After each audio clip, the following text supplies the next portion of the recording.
Muy buenos días, el tema de hoy es ¿qué te paraliza? Vamos al libro de Deuteronomio capítulo 31 verso 6. Esforzaos y cobrad ánimo, no temáis, ni tengáis miedo de ellos, porque Jehová tu Dios es el que va contigo, no te dejará ni te desamparará. ¿Qué te paraliza? Encontramos que aún personas cristianas, personas con tiempo en la vida cristiana, personas que han visto la misma gloria de Dios, personas que el Señor se ha manifestado en sus vidas, aún con milagros, aún con restauración, aún con sanidad, aún con cambios sobrenaturales en sus pensamientos, aún en su carácter, en sus palabras, su voluntad, aún personas determinantes. Hay algo que los paraliza, y los paraliza muchas veces es el miedo. Y ese miedo viene a tomar decisiones. Ese miedo viene para que no pueda avanzar, evolucionar en un propósito o en el llamado. Pero también paraliza sus proyectos, sus metas, sus objetivos. Encontramos personas que llevan determinado tiempo conociendo de Dios, pero están paralizados. ¿Por qué están paralizados? Por el temor. Y el temor, como dice la palabra de Dios, que el temor pone lazo. ¿Y pone lazo para qué? Estanca a una persona, no la deja avanzar ni evolucionar. Por eso viene del mismo enemigo. Es el enemigo el que no deja avanzar ni evolucionar. ¿Qué lo tiene usted paralizado? ¿El temor? ¿La duda? ¿La incertidumbre? ¿La incredulidad? Pero yo encontraba que muchas personas están paralizadas es porque escuchan la voz del enemigo. Personas que han sido usadas sobrenaturalmente para la gloria de Dios, pero viene el enemigo en un momento y lo paraliza. Porque yo encontraba, por ejemplo, en la historia de Elías, un hombre usado sobrenaturalmente por el Señor, un hombre que pudo detener la lluvia durante 3 años y medio. Pero como este hombre después cuando pudo detener la lluvia 3 años y medio, va y se esconde en una cueva. Pero aún el Señor allá no lo desamparó, mandaba cuervos que lo alimentaran, y dice que allá había un arroyo, el arroyo Kerit, y ese arroyo se alimentaba, se saciaba su sed, pero también los cuervos venían y le daban de comer. El Señor, a usted y a mí, aunque estemos paralizados, quiere usarnos, pero no permita que el miedo o el temor, la duda, lo paralice. Es el tiempo de que usted avance y evolucione, ya que el miedo se ha vuelto algo tan común en las personas que a veces creemos que es algo muy natural, que es algo que está innato en nosotros. No, el miedo nació también por el enemigo. El miedo fue el que lo colocó el enemigo, no fue Dios, ya que hay personas que tienen miedo muchas veces a quedarse solos, otros de pronto quedarse sin trabajo, otros a fracasar, a enamorarse, a encontrar el amor de su vida, a servirle al Señor, a entregar su vida al servicio de Dios, a dejar que Dios lo transforme a su voluntad. Miedo escénico, miedo a la oscuridad, miedo al esposo, miedo a la esposa, miedo a los hijos, miedo a conformar una familia, miedo al matrimonio, miedo a los negocios, miedo al viaje, miedo a descubrir algo nuevo que Dios ha preparado para su vida, miedo a descubrir cómo el Señor obraría en milagros y prodigios. ¿Qué lo tiene a usted estancado? ¿Qué lo tiene a usted paralizado? ¿Pero qué es lo que usted no le ha entregado al Señor que todavía cree que eso es de Dios? Que Dios ha permitido eso en su vida, tenerlo paralizado. ¿Pero cuánto tiempo lleva usted paralizado? ¿No se ha dado cuenta que son sus temores, son sus pensamientos, son sus frustraciones? Que hay veces se basa más en lo que dice la esposa o los hijos o la familia, el hermano, el amigo, el vecino, que lo que dice la palabra de Dios, y siempre habla y se expresa que es que no, porque esto no se va a dar, que es que esto no lo puedo lograr, que esto no se va a conseguir.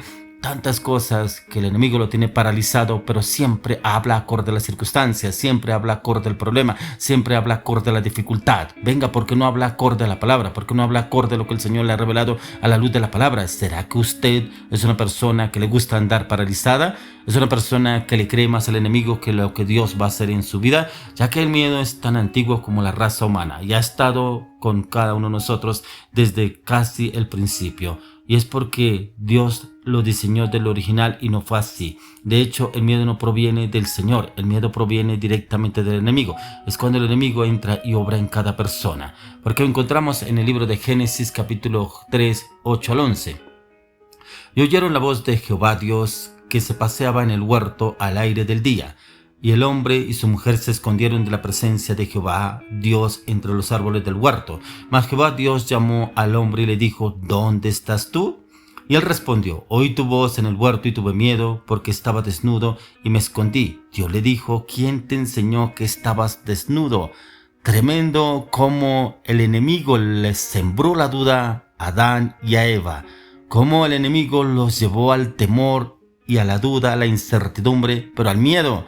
porque escucharon la voz de Dios. Pero si Dios hablaba con ellos en el huerto, Dios hablaba con ellos todo el tiempo. Por un momento el Señor los dejó solos y ahí fue cuando aprovechó el enemigo y empezó a endulzarle el oído a Eva. Y Eva aprovechó y lo mismo le vendió la idea a Adán.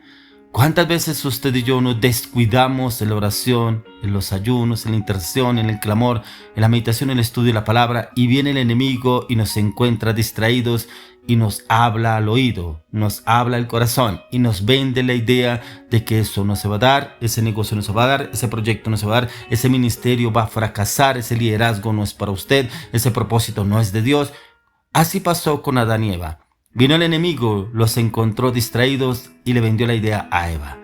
Ahí nació el miedo, ahí nació el temor, ahí nació la duda, cuando los encontró distraídos y vendió la idea, la serpiente tan astuta, le vendió la idea a Eva. Con que Dios te dijo que no podías comer de este fruto. ¿Cuántas veces el enemigo le dice a usted con que usted no puede?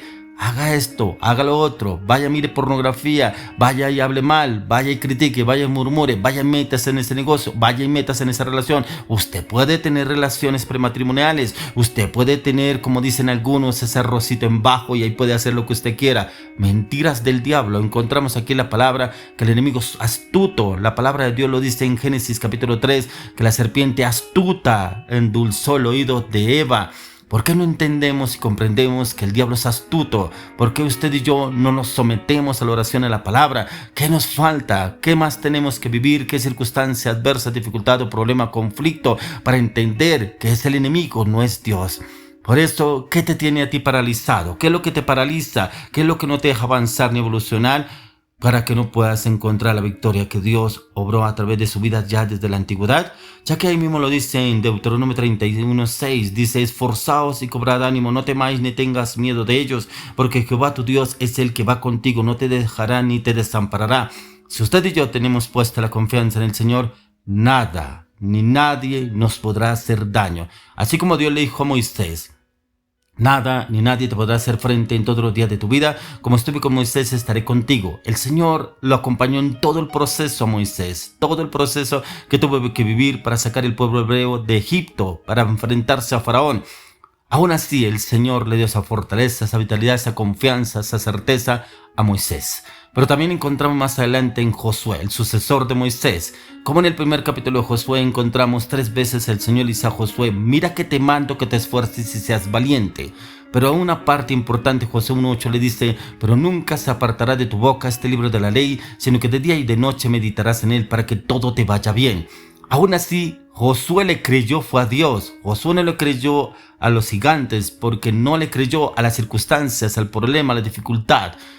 Él no se paralizó. ¿Por qué usted todavía está paralizado? ¿Por qué usted todavía habla de las circunstancias? Es que mi esposa, es que mi esposo, es que mi hijo tal, mi hija tal, es que tal familiar, es que mi hermano, es que mi hermana, es que mi papá, es que mi mamá, es que el líder, es que el pastor, es que... Venga, ¿y usted qué es lo que usted está haciendo? Porque siempre habla del problema, siempre habla de la dificultad, siempre habla de las circunstancias. ¿Por qué no habla de lo que Dios va a hacer a través de su vida? ¿Por qué no habla de lo que Dios está haciendo en su vida? ¿Por qué no habla de lo que Dios ha venido trabajando en su vida? ¿Por qué no habla que su poder y su fuerza está en el Señor, no en sus pensamientos, no en su carácter, ni en su voluntad? ¿Cuántas personas encontramos paralizadas en este mundo? Ahora mucho más hoy en día después de esta pandemia. Aún muchos están todavía con esa psicosis de que no pueden salir a la calle, que no pueden estar en tal persona porque se van a contagiar de un virus. Todavía están esas personas paralizadas. Todavía el miedo los tiene subyugados. Todavía el enemigo les habla a la mente y al corazón y los doblega en los pensamientos y en la voluntad. Pero hoy el Señor nos está hablando a usted y a mí. ¿Qué nos tiene paralizados? Es el tiempo de que usted salga de toda parálisis, tanto física, tanto espiritual, tanto mental, tanto laboral, tanto financiera, tanto económica, tanto familiar, tanto ministerial, tanto liderazgo. ¿Cuál es la parálisis que usted le creyó al enemigo y hasta el día de hoy no ha avanzado, no ha evolucionado, sigue estancado en el mismo lugar, sigue diciendo: yo no nací para esto, yo no creo que Dios me saque de esto, yo creo que ya me tocó vivir así, yo creo que ya esta circunstancia no va más conmigo porque yo creo que ya me quedé así? Mentira del diablo. Hoy el Señor trae esta palabra para que usted salga de esta parálisis. Dice que en el nombre de Jesús el Señor lo levante en poder, en gracia, en gloria en Cristo Jesús. Amén.